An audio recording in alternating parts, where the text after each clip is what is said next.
So let's go to John Bolton, the National Security Advisor, on Fox Business. We're in conversation with major American companies now that are either in Venezuela or, in the case of Citgo, here in the United States.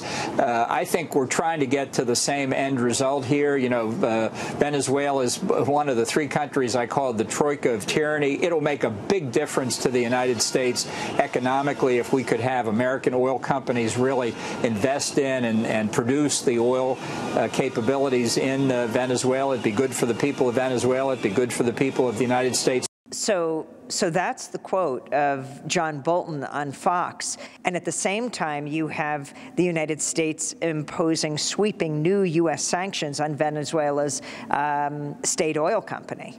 Well, that statement from Bolton is remarkable. And it sounds like he's implementing the Trump doctrine of to the victor belong the spoils, take the oil. Because what Bolton is proposing there is not just to overturn the policy of the Bolivarians, the Chavez movement. He's talking about overturning the oil policy that existed before Chavez came to power under the previous essentially U.S.-directed conservative governments in Venezuela. When Chavez came to power, the oil company in Venezuela was already nationalized. He inherited that. He did not suddenly nationalize an oil industry that was, controlled by American corporations. It was already done by his predecessors. Bolton is actually proposing a radical change in the traditional economic policy of Venezuela. And also, by the way, the idea that the Venezuelan oil company is some alien force to Americans is not true. Many of your viewers have probably been to what used to be called Cities Service, what now are called Citgo gas stations across the United States. These are the stations of Citgo, which is the American subsidiary of the Venezuelan state-owned oil company, and they've been doing business, in a normal business fashion in the United States for decades upon decades. And another thing that's interesting about that comment from Bolton is it doesn't, if you really study it, it doesn't even have an economic rationale. Let's say if you're just thinking in strictly self-interested economic terms for the United States as an entity, that wouldn't even make sense. Because in today's world, your worst enemy will still sell you oil at the market price. And there's not a whole lot of difference economically between controlling the oil fields yourself and buying the oil that's produced by them on the open market, regardless of who does the production. The discipline of the market ensures basically a uniform price that's determined by the market and not by the political wishes of the oil producer. That's the way it works in today's world. So the reason for Bolton advocating having the U.S. companies coming in and seizing the oil is more political. Making, giving the U.S. a source of leverage, deciding where that oil can go and how the oil revenues can be used, because up to now, first under Chavez and continuing to a certain extent under Maduro, the Venezuelan government, the Bolivarian government, has used those oil revenues for several political purposes.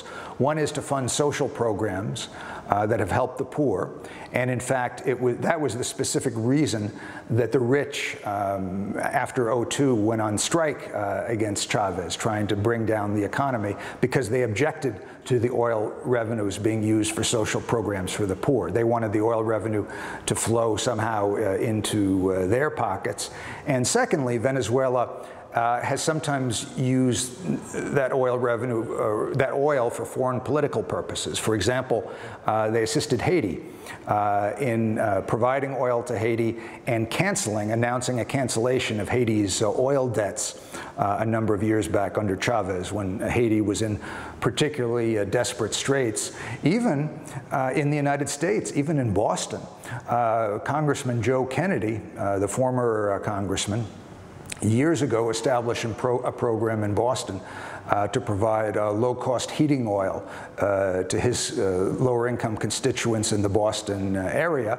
And part of the way he did that was by making an arrangement with the Venezuelan oil company. So if you had American corporations in control of the Venezuelan oil, these kind of political choices could, of course, be reversed. But in raw economic rationale terms, it wouldn't make sense at all. It's a very bold, I think very revealing initiative by Bolton, and it shows where the U.S. is going on Venezuela now. It shows that the U.S. is seeking to impose what is really a radical rightist revolution now on Venezuela, because they're not just proposing to overturn the economic legacy of Chavez, but even of his more conservative predecessors, if they're talking about privatizing the oil. And by the way, the economic policy of Chavez and later Maduro, it's depicted in the U.S. press as being, communist or even socialist to a very strong extent, but it actually isn't. If you look at the figures of structurally how the Venezuelan economy operates, the government controls about a third of the private corporate equity in Venezuela. The level of government spending for social programs in Venezuela is not that much higher. It's only about 2 points higher than the level in the United States. There are all sorts of private businesses that operate freely, and that in fact, in the past few years, as the crisis has intensified, while many of the private business people, oligarchic types, have been funding the opposition, others, and maybe even some of the same people behind the scenes, have been cozying up to the Maduro government, and there have been a number of deals between them. But what Venezuela basically has is a mixed economy, where there's been a big emphasis on doing things like encouraging cooperatives and so on. But in recent years, it's been run into the ground, in part by bad decisions by the government. For example, there was just a catastrophic monetary policy that they adopted for quite a few years, where Venezuela, on what they said were anti-imperialist revolutionary grounds, they essentially adopted the monetary policies proposed by the U.S. right-wing politician Ron Paul, and they kept the currency exchange rate fixed, with catastrophic consequences, creating this massive gap between the official exchange rate and the black market. And that ended up benefiting rich people who were able to, it helped them to buy imports, but it completely disrupted the rest of the economy. So it's been very far from a leftist, a far leftist government. Award-winning investigative journalist Alan Nairn speaking to us from Jakarta, Indonesia. Alan has won some of the most prestigious honors in journalism. He's a two-time winner of the George Polk Award and a recipient of the R.F. Kennedy Journalism Award, as well as the Alfred I. DuPont Columbia Award. To see all of our coverage on the crisis in Venezuela, go to democracynow.org. Special thanks to Park City Television for hosting us here in Utah this week. We'll continue our coverage of the Sundance Film Festival tomorrow.